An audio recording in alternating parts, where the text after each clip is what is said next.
El Señor esté con ustedes. Y con tu espíritu. Del Santo Evangelio según San Lucas. Gloria a ti, Señor. En aquel tiempo Jesús dijo a sus discípulos: sean misericordiosos como su Padre es misericordioso.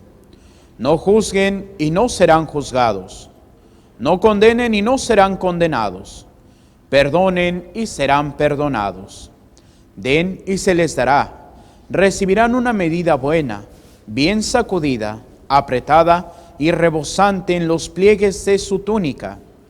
Porque con la misma medida con que midan, serán medidos.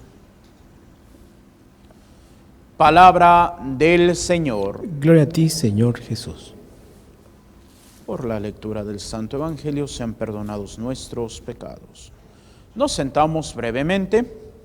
Queridos hermanos, el día de hoy nos encontramos precisamente con este Evangelio y podríamos encontrar precisamente pues algunos puntos muy interesantes. ¿Por qué? Porque ahora nosotros muchas veces buscamos el sentirnos mejor o más que los demás. ¿En qué sentido? En que nosotros sentimos que vivimos la fe perfectamente, cosa que muchas veces no lo hacemos así. Por ejemplo, ¿cuántos nos gusta andar criticando a los demás? Ay, es que ya viste que fulanito hizo esto, ay, es que ya viste que fulanita hizo aquello, y es que esto, y es que el otro. ¿Y qué estamos haciendo? Juzgando y condenando. ¿Y qué es lo que nos dice el Evangelio del día de hoy? No juzguen y no serán juzgados, no condenen y no serán condenados. Recuerdo ahí de el Papa una vez que le preguntan acerca de los homosexuales y dice: ¿quién soy yo para condenarlos? Y quedó medio ambiguo el testimonio. Ya después el Santo Padre dijo que pues no era el de que lo permitiera, sino humanamente, ¿quién soy yo para juzgarlos? Y es precisamente, ¿a quién le toca juzgar? A Dios. Como dice San Pablo, yo no puedo juzgar a nadie, porque cuando yo juzgo a alguien, entonces lo estoy condenando. Y si yo estoy emitiendo una condena, estoy ocupando el lugar de Dios. Así que si juzgamos y condenamos, estamos practicando también egolatría. Yo me siento igual a Dios. Entonces, aquí es donde tenemos que pedirle al Señor la humildad. La humildad para reconocer que así como veo que otros la riegan, se equivocan, también yo. Posiblemente no en el mismo punto, pero siempre hay algo que yo puedo estar haciendo mal. Y entonces, pues así como yo condeno, otros me van a condenar. Precisamente esto está dentro de lo que es el Sermón de la Montaña, no el más famoso de Mateo, sino en la versión de Lucas. En la versión de Mateo, pues tenemos 3 capítulos que nos habla y pues bien distribuidos. Primeramente, nos presenta las bienaventuranzas y todo lo que cualquier cristiano tiene que aprender a practicar. El segundo nos habla precisamente de la oración. Es como hasta en la semana pasada que escuchábamos el Padre Nuestro. Está dentro del segundo capítulo, que sería el capítulo 6, y el 7 nos da las recomendaciones para poder vivir. Y pues es en donde encontramos también, que lo escuchamos la semana pasada, el sábado para ser concretos, esta parte. Aquí San Lucas también nos va a decir lo mismo que dijo el Señor. Eso nos lleva a reconocer que son palabras auténticas del Señor. Cuando dice: traten a los demás como quieran que los traten a ustedes. En esto se resume, con esto se cumple toda la ley y todos los profetas. Pero ¿qué es lo que pasa? Tratamos a las personas de una forma y queremos que nos traten de otra forma. A veces tratamos mal a las personas, pero queremos que todos nos traten bien. ¿Cómo va a ser posible eso? A veces podríamos decir, no, pues mira, no te juntes con fulanito porque pues es bien malo. Y entonces fulanito dice, ay, ¿por qué nadie se acerca conmigo? ¿Por qué estoy solo? ¿Por qué nadie me quiere? Pues ¿por qué va a ser? Entonces es ahí donde el Señor nos invita a vivir. Ahora sí que la misericordia es el no juzgar, sino más bien el justificar. Y lo decía, ahorita se me escapa, pero en el oficio de lecturas de la semana pasada, si mal no recuerdo, fue del día viernes, donde decía, el Señor excusa a los que lo están matando. Por eso dice, Padre, perdónalos porque no saben lo que hacen. ¿Por qué? Porque ellos no sabían que era el Hijo de Dios, porque ellos no sabían que era el Mesías. ¿Quién lo lleva a la muerte?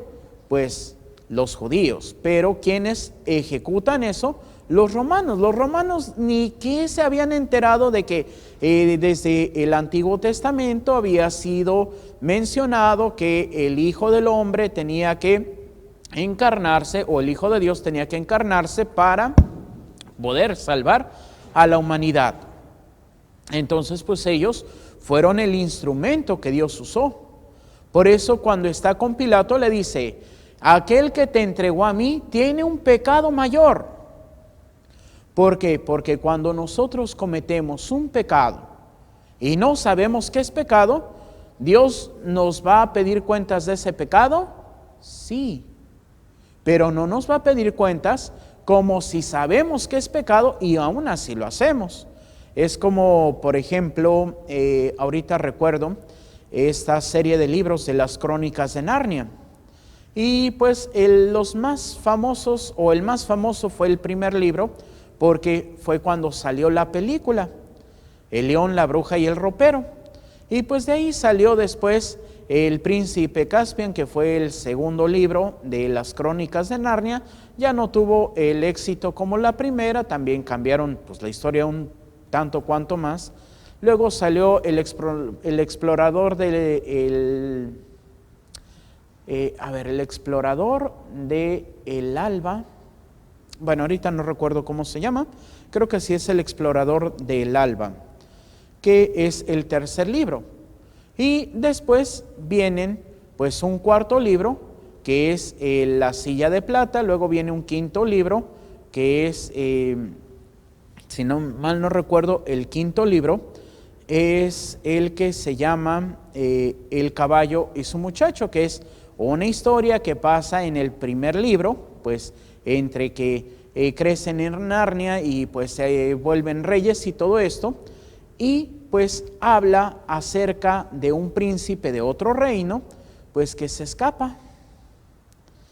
Y pues está ahí vagando, y está también pues el gemelo que fue dado en adopción, y pues crece con un pescador. Entonces pues es la historia ahí de Shastan, que se llama el príncipe, y pues cómo conoce a una jovencita pues rica, también princesa, y pues es medio, ¿cómo llamarlo? Medio mala.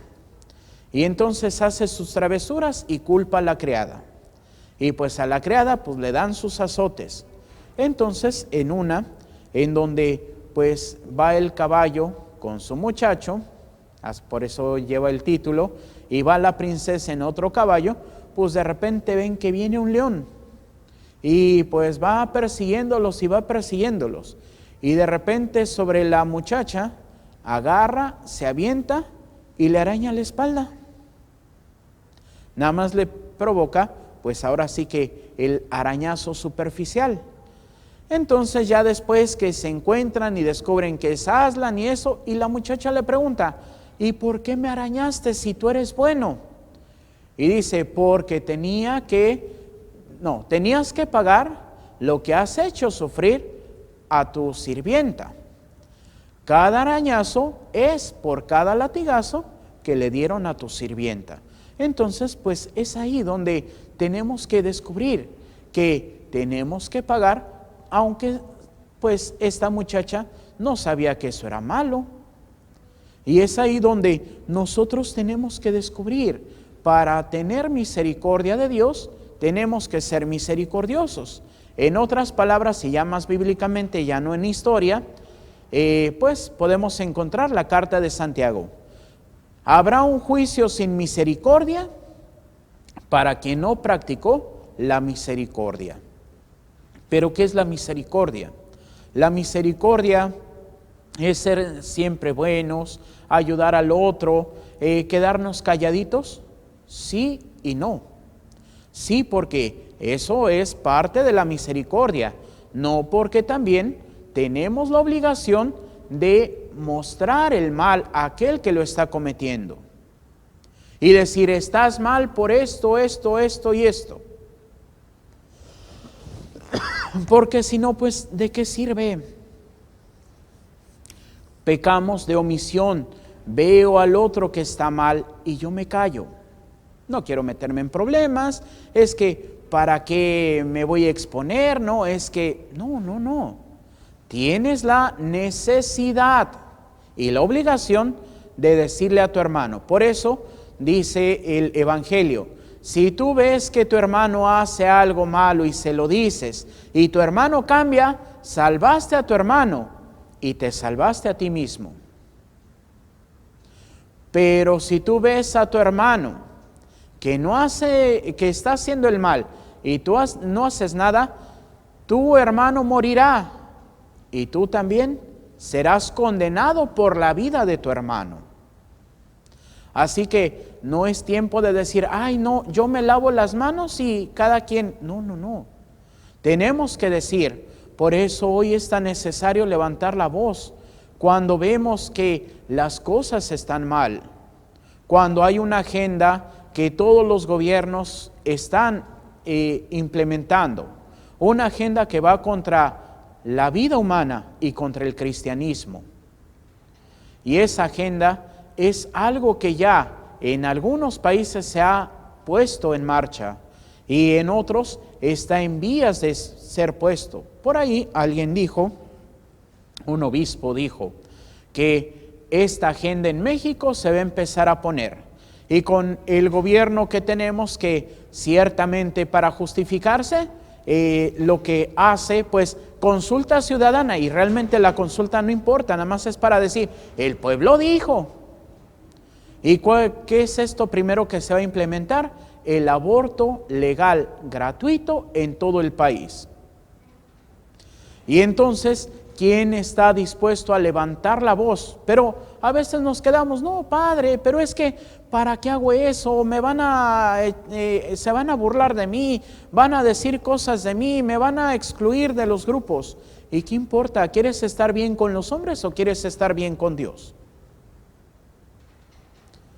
Y es precisamente ahí donde nosotros tenemos que levantar la voz.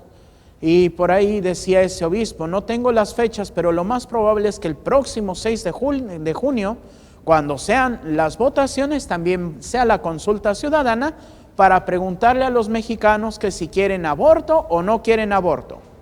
La respuesta realmente no importa, es para que el gobierno pueda decir, la gente quiso aborto, aborto legal. Y el que no esté de acuerdo, a la cárcel. O si no es tan grave, una multa. Pagos económicos porque tú no estás de acuerdo con lo que la gente pidió. Pero ¿qué queremos? ¿Estar de acuerdo con lo que la gente pide o con lo que Dios nos pide? Como decía un sacerdote, y ahorita no recuerdo el nombre del sacerdote, decía, podrán implementar el aborto, podrán decir que el aborto es legal, que las leyes protegen la decisión de la mujer a abortar, pero encima de todas las leyes humanas está una ley que no va a cambiar, y es la ley de Dios, que en su 5º mandamiento nos dice, no matarás. Otra cosa que quieren implementar, y esto pues hasta el presidente católico de los Estados Unidos de Norteamérica, el primer día, dicen, no esperó ni al segundo día, el primer día firmó todos los tratados que había quitado el presidente Trump de apoyar a esta empresa Planned Parenthood. Inclusive, ¿saben cómo se llama el plan de aborto? O, la ley que firmó el presidente Biden a favor del aborto, se llama Ley Ciudad de México. ¿Por qué? ¿Quién sabe? Pero ya tiene el nombre de Ley Ciudad de México, que fue en donde firmó que va a apoyar a todos los países para que se aplique el aborto en todos los países. Obviamente, pues, el gobierno le da al otro gobierno su dinerito, pone esta ley y mira, te voy a seguir dando dinerito. Entonces, ¿a quién seguimos? ¿O a quién siguen nuestros líderes? ¿A Dios o a Mamona? No es mala palabra, así se llama el Dios de las riquezas que estaba en los pueblos que circuncidaban al pueblo de Israel. Por eso la traducción correcta de un pasaje del Evangelio es: nadie puede servir a Dios y a Mamona. Pero pues como no podríamos entender cuando se hace la traducción de la Biblia al español, dice, no pueden servir a Dios y al dinero. Entonces, ¿a quién estamos siguiendo? Lo siguiente, en Estados Unidos todo aquel que hable en contra de la identidad de género puede ser procesado, porque está llevando precisamente esa situación de, se me fue ahorita el nombre, de discriminación. Estamos discriminando a los demás. No, no estamos discriminando a los demás.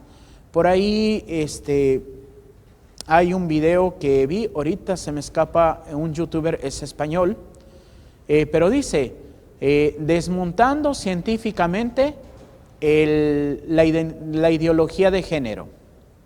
Es 1 hora y media, en donde va explicando desde lo biológico hasta lo científico. ¿En dónde se basa la ideología de género? En un psiquiatra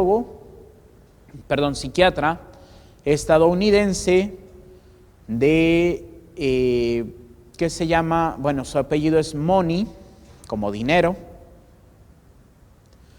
Y entonces se hizo famoso porque un par de hermanos que pues les iban a hacer la circuncisión, canadienses, pues dicen que iban a empezar a usar los bisturís eléctricos. Ahora en muchas cirugías se utiliza ya el bisturí eléctrico, ya no el bisturí normal, porque ese bisturí va calentando, entonces conforme va cortando, pues también va, ahora sí que podríamos decir cicatrizando, entre comillas, para que no haya, o más bien cauterizando, que es la palabra correcta, para que no haya tanto flujo de sangre. Entonces, pues funciona con electricidad y son como pequeños, llamámosle choques eléctricos que va haciendo, en donde pues se genera tanto calor y tanta energía que va cortando y cauterizando a la vez. Entonces, pues a este doctor, pues se le ocurrió agarrar la partecita del bebé con unas pinzas de metal y meter el bisturí eléctrico, y pues lo que hizo fue dañar pues la parte de este bebé. Entonces, como ya se escuchaba hablar de este doctor Money, pues lo llevaron con el doctor Money, dijo, pues háganle una cirugía de reasignación de sexo, pues, y trátenlo como una niña. Pero ¿qué fue lo que pasó? Pues este niño, pues siempre su forma de ser fue como niño, aunque lo trataban como niña, lo vestían como niña, le regalaban juguetes de niña, pero pues no, la naturaleza no se equivoca.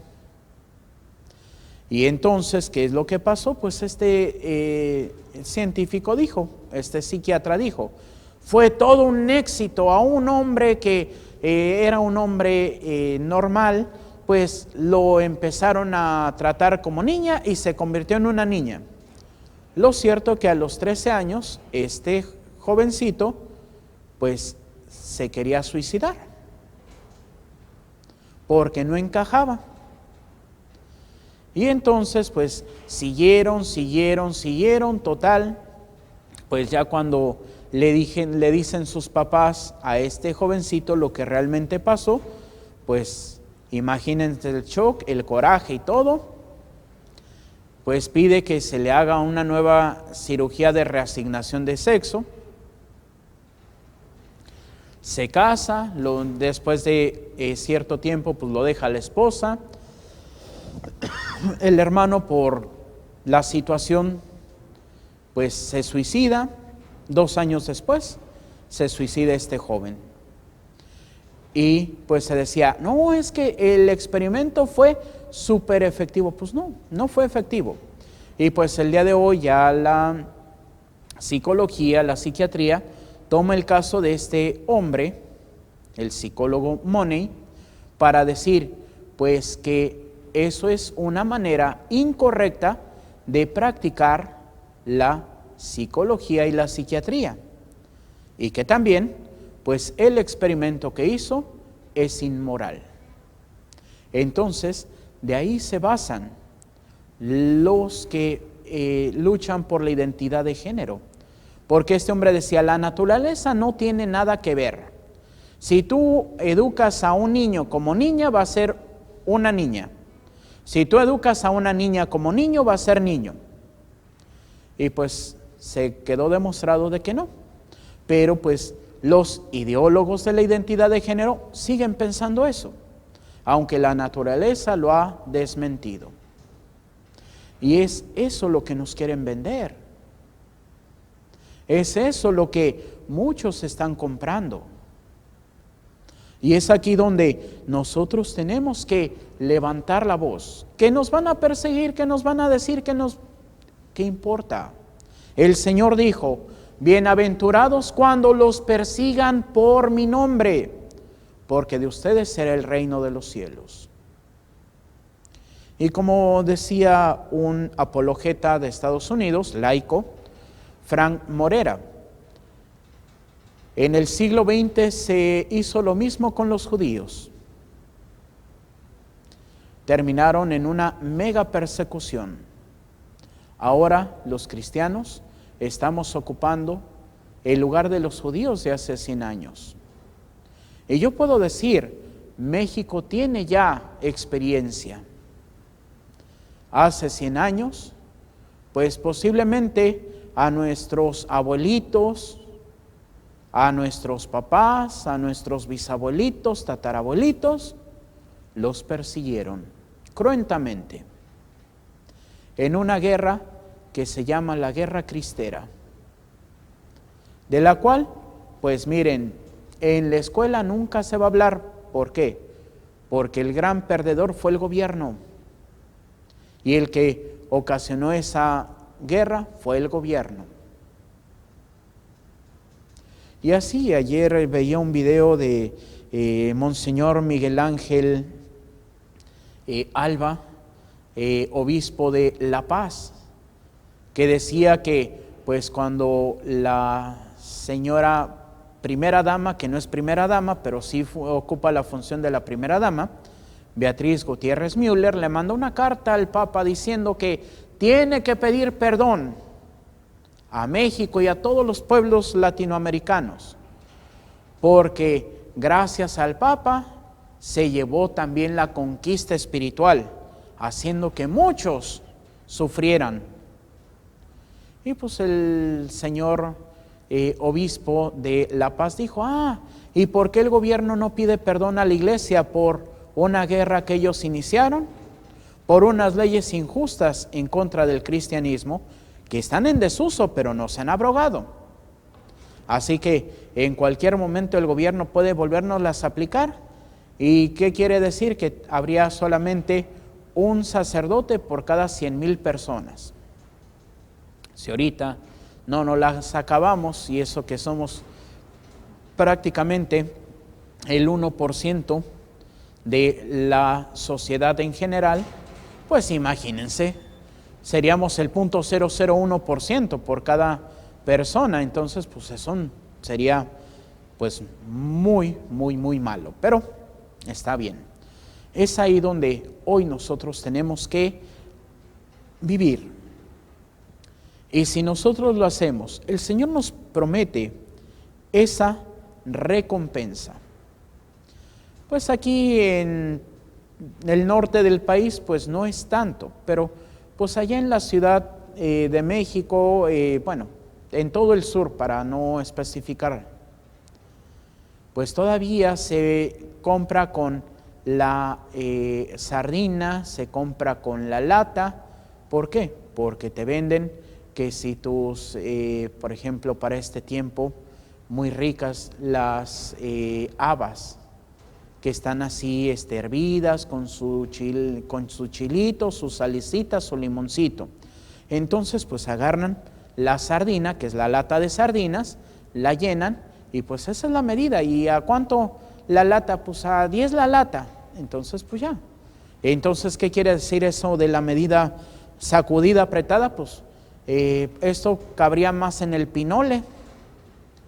Pues en el pinole, que es polvito, pues agarran su latita, lo llenan y entonces, pues para que funcione, pégale para que se vaya sentando, para que lo rellenes más y luego lo aprietas y entonces sí ya, tu medida está plena. Eso es lo que nos promete. ¿De qué? ¿De algo material? No, la vida eterna. El reino de Dios. Eso es una recompensa no para un momento, sino para la eternidad. ¿Qué es lo que tenemos que hacer?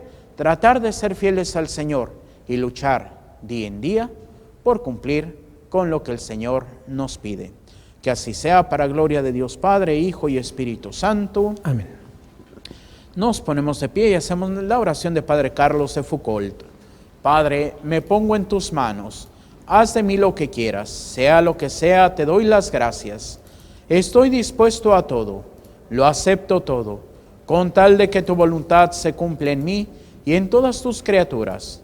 No deseo más, Padre, te confío mi alma, te la doy con todo el amor de que soy capaz porque te amo y necesito darme a ti, ponerme en tus manos, sin limitación, sin medida, con una confianza infinita, porque tú, Señor, eres mi Padre. Amén. Amén. Nos sentamos y continuamos con nuestra celebración.